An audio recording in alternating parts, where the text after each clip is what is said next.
अस्सलामुअलैकुम दोस्तों, इमरान हसन लांडर स्पेन हमेशा कुछ अड़ी अवेयरनेस ॾियण लाइ जेको आहे व्लॉग ठाहींदो आहियां, वीडियो ठाहींदो आहियां। त यार ॾिसो, असां वटि बि बल्दिया जो सिस्टम आहे। हिते सॼो सिस्टम बल्दिया जो आहे। अरबे रुपया असांजी बल्दिया रिलीज़ करे थी। नासिर शाह साहब, तव्हां बल्दिया जा केतिरा बार मिनिस्टर रहिया हो, बल्दिया में रहिया हो, ॿिया बि मिनिस्टर आया आहिनि, रहिया आहिनि। पर हीउ हिकिड़ो नंढिड़ो ॻोठ साम्हूं जेको तव्हां ॾिसो, हिकिड़ो होटल आहे। हिकिड़ो होटल हिते साम्हूं मथे पहाड़ी ते हिकिड़ो ॿ घर आहिनि। त हिते तव्हांखे ॾेखारियां त ॾिसो, हिते किचिरे रखण लाइ बि दॿा पिया आहिनि। किचिरे रखण लाइ दॿा पिया आहिनि।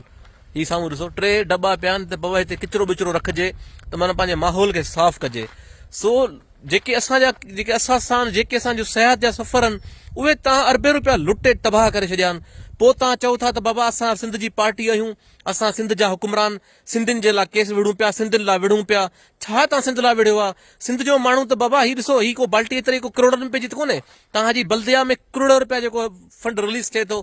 तव्हां रुगो बरसाति जो फुड़ो पए थो त तव्हांजा अरबे रुपया रिलीज़ रहनि। एमरजेंसी साईं मुराद अली शाह, जेको माज़ी में तव्हां कमु कया तव्हांजी हुकूमतुनि में, सॼी सिंध खे ख़बर आहे, दुनिया पूरी खे ख़बर आहे। सो हीउ ॾिसो त हीउ दॿो एतिरो महांगो त कोन्हे को, एतिरो महांगो सिर्फ़ु इन करे रखियो अथनि त भाई किचिरो विचिरो हिते न उछलजे।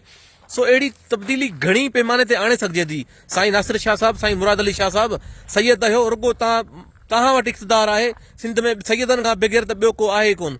छो त सिंध जो माण्हू सैयदनि जे दर ते मोहताज आहे। सिंध जे माण्हू जी जेको आहे सैयदनि खां बग़ैर नथी सरी सघे। सो लाज़मी ॻाल्हि आहे, तव्हां एतिरो त सिंध खे शऊर ऐं जेको आहे सफ़ाई सुथराई ॾियो त जो सिंध जो माण्हू साफ़ सुथरो रहे, पंहिंजे टाउन में जेके बल्दिया आहिनि उन टाउन में सुठा कमु कनि।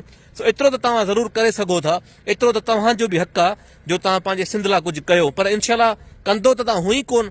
पर त हीउ मुंहिंजो सिर्फ़ु तव्हांखे ॾेखारण जो मक़सदु हो त ॾिसो, हीउ नंढड़ा ॻोठ, 2 घर बि कोन्हनि। हिते हिकिड़ो रेस्टोरेंट आहे, परियां पासे में 2 घर आहिनि।